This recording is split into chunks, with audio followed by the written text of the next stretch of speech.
کسی اور کے لیے اتنی گارنٹی ملتی ہے؟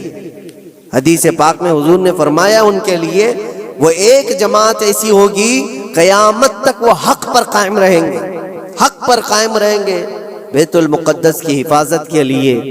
آج ان لوگوں کے حالات دیکھتے ہیں ہم۔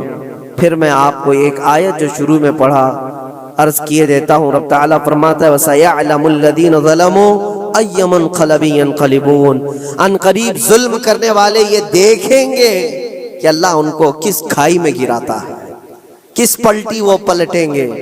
وہ انجام آئے گا، کسی بھی ظالم کو چھوڑا نہیں گیا ہے۔ ظلم کی انتہا ہو گئی، ظلم کی انتہا ہو گئی۔ حیرت ہوتی ہے یہ دنیا آج جو نیوٹرل بنتی ہے، سیکولر بنتی ہے، ان کی زبانوں میں کیا دہی جم گیا ہے۔ ان چھوٹے سے بچوں کی موت پر کوئی دو جملے بولنے کو تیار نہیں، صرف اس لیے کہ وہ مسلمان ہیں، صرف اس لیے کہ وہ ایمان والے ہیں۔ میرے عزیزو، دنیا میں کہیں کسی کی ظلمن موت ہو جائے تو ساری میڈیا چیختی ہے، چلاتی ہے۔ اور آج جہاں 49,000 لوگوں کو قتل کر دیا گیا، مار دیا گیا، ان کا قصور کیا تھا بتائیں؟ ان کا قصور کیا ہے؟ جنگ جس سے چل رہی ہے اس جماعت کا تو کوئی نشانی نہیں ملتا۔ جس جماعت کے ساتھ، جس تحریک کے ساتھ، جس تنظیم کے ساتھ یہودیوں کی جنگ چل رہی ہے، اس تنظیم کا کون مر رہا ہے، اس تنظیم کے کتنے لوگ مارے جا رہے ہیں، اس کا کوئی حساب نہیں۔ لیکن سیویلینز جو وہاں کے بچے ہیں، عورتیں ہیں، بوڑھے ہیں، ان میں سے تقریباً 50,000 لوگ شہید ہو چکے، جس میں سے تقریباً 15,000 کے آس پاس تو بچے ہیں، چھوٹے سے بچے ہیں۔ کلیجہ منہ کو آتا ہے یہ ساری باتیں دیکھ کر کے، سن کر کے۔ میرے عزیزو، جگر رکھنے والا دنیا کا کوئی بھی انسان جس کے اندر تھوڑی انسانیت باقی ہو، وہ یہ تمام مناظر کو دیکھ کر کے ویروت تو ضرور کرے گا۔ اور اگر یہ باتیں بھی ہم کو یہاں کہنے میں کسی کو ایسا لگتا ہے تو میں اس کی پرواہ نہیں کرتا، ایمان جب تک ہے ہم بولتے رہیں گے۔ جہاں لوگوں کی جانیں چلی جا رہی ہوں اور تم کہتے ہو کہ یہ حالات صحیح نہیں ہو بولنے کے لیے، تو پھر ایسی بزدلی میں جی کر کے بھی مطلب نہیں، مر جانا ہی بہتر ہے۔ کس لیے جی رہے ہیں؟ حق کو حق نہ کہا جائے، ظلم کو ظلم نہ کہا جائے؟ کیا اتنے بھی زیادہ بزدلی آ گئی ہے؟ میرے عزیزو، آپ کو بتانے کا مقصد یہ ہے، مجھے پتا ہے لوگوں کو یہ بھی لگتا ہے کہ یہاں بیان کر کے مطلب کیا ہے؟ فلسطین میں ظلم ہو رہا ہے، بچے مارے جا رہے ہیں، یہاں بیان کر کے کیا مطلب ہے؟ یہ تھوڑی نہ وہاں جائیں گے مدد کرنے کے لیے۔ لیکن میرے عزیزو، فزیکلی آپ جا تو نہیں سکتے، لیکن اس سے بہت ساری عبرتیں، بہت سارے سبق تم سیکھ سکتے ہو۔ تم سردی بخار پر آئیں کائیں کرنے لگ جاتے ہو، جن کے گھروں پر روز بم بارود ہو، ان لوگوں کو دیکھو کبھی تو آج بھی الحمدللہ کہتے ہیں۔ ایک خاتون کو دیکھا جس کے 4 بیٹے شہید ہو گئے، 4 بیٹے شہید ہو گئے۔ عورتوں میں وہ بیان کر رہی ہے، بڑا بیٹا 27 سال کا، دوسرا بیٹا 25 سال کا، تیسرا 23 سال کا۔ اس طرح سے عمریں، جوانی، بھری جوانی میں جس کے 4 لڑکے شہید ہوئے، آنکھوں میں آنسو کچھ نہیں۔ کسی نیوز رپورٹر نے کہا کہ 4 بیٹے تیرے اتنی بھری جوانی میں مارے گئے، تجھے غم نہیں کسی بات کا؟ کیا بہترین جواب دیتی ہے وہ خاتون، کہتی ہے جس کا ہر بیٹا جنت میں پہنچ چکا ہو اسے غم کس بات کا؟ کیونکہ اللہ کا وعدہ ہے، میرے نبی کا وعدہ ہے، وہ شہید ہیں اور شہید جنت میں ہو چکا ہوتا ہے، اور شہید کو اس کی موت سے پہلے اس کا جنت میں ٹھکانہ دکھایا جاتا ہے۔ وہ خاتون کہتی ہے روتی اس وقت جب میرا بیٹا تاش کے پتوں پر بیٹھا ہوتا، شراب کے اڈے پر گیا ہوتا، بہک کر کے کہیں بگڑ گیا ہوتا، تو پھر دل پر افسوس ہوتا کہ میرا بیٹا راستہ بھٹک چکا ہے، میرا بیٹا عیاشی میں جا چکا ہے۔ لیکن جس ماں کو یہ یقین ہے کہ اس کے جیتے جی اس کا بیٹا جنت میں پہنچ چکا ہے، تو پھر غم کس بات کا؟ میں تو ان کے صدقے میں دعا کرتی ہوں کہ مولا ان کے راستے مجھے بھی وہاں تک پہنچا دے۔ یہ ایمانی جذبہ ہے میرے عزیز، ایمانی جذبہ ہے۔ اللہ تعالیٰ نے انہیں صبر دیا ہے۔ تو میں یہ چیزیں اس لیے بتا رہا ہوں کہ آپ چھوٹی مصیبتوں کو بہت بڑی بنا کر کے سمجھتے ہیں کہ حالات بہت خراب ہیں۔ ایسے حالات خراب ہیں آپ کے پاس؟ آپ کے لیے وہاں پر کل کی بات ہے، جو لوگ مدد پہنچانے کے لیے گئے تھے ان کی آنکھوں میں آنسو، کہتے خرید کر کے دینے کے لیے بھی پانی نہیں ہے، صاف پانی پی نہیں سکتے، کھانا کھانے کے لیے دکان ہی نہیں ہے، کہاں بکے گا، کہاں سے آئے گا، بہت سارے حالات. لیکن ان قسم پرسی کے عالم میں ان کا ایمان سلامت ہے. یہی تو نبی پاک صلی اللہ علیہ وسلم نے فرمایا پوری دنیا ان کے خلاف ہو تو بھی ان کا کچھ نہیں بگڑے گا. موت آ جانا اس کو بگڑنا نہیں کہتے، گھر ٹوٹ جانا اس کو بگڑنا نہیں کہتے، ایمان چلا گیا تو اس کو بگڑنا کہتے ہیں. اور ان کا ایمان سلامت ہے تو سب سے بڑی دولت ان کے ساتھ ہے، سب سے بڑی دولت ہے. آپ سب کے لیے اور ہمارے لیے عبرت کی بات ہے. آج یوم القدس ہے، آج پوری دنیا یہ الوداعی جمعہ کو قدس کی حفاظت کا دن کہہ کر مناتی ہے. آپ سب اللہ کی بارگاہ میں دعا گو ہو جائیں اور اللہ کریم کی بارگاہ میں گڑ گڑا کر کے مانگیں کہ مولا قبلہ اول بیت المقدس کو پھر سے ہمارے حق میں عطا فرما دیں. اور اس کے لیے جنہوں نے اپنی جانوں کا نذرانہ پیش کیا، اپنے مال و جائیداد، اپنے بچے، اپنے عزیز و اقارب کھوئے، اے کریم خدا دنیا میں بھی اور آخرت میں بھی ان کو اجر عظیم عطا فرما. وہاں کے شہیدوں کی شہادت کو قبول فرما لے. اللہ ان کے بیماروں کو شفا دے دے، ان کی عورتوں کو سہارا دے دے. مولا کریم ان کے رزق کے اسباب پیدا کرتے ہیں. اے رب العالمین، رمضان کا یہ آخری عشرہ ہے، عید کی خوشیاں سب گھروں میں آتی ہیں، ان بچوں کے گھروں میں بھی عید کی خوشیاں پہنچا دے جن کے باپ اور جن کی مائیں رمضان میں جا چکی ہیں. اے کریم خدا ارحم الراحمین، مولا تیرے حبیب پاک صلی اللہ تعالی علیہ وسلم کی امت پاک پر رحم و کرم فرما دے. اللہم ارحم امت سیدنا محمد صلی اللہ علیہ وسلم رحمتا عامہ. اللہم اغفر امت سیدنا محمد صلی اللہ علیہ وسلم مغفرت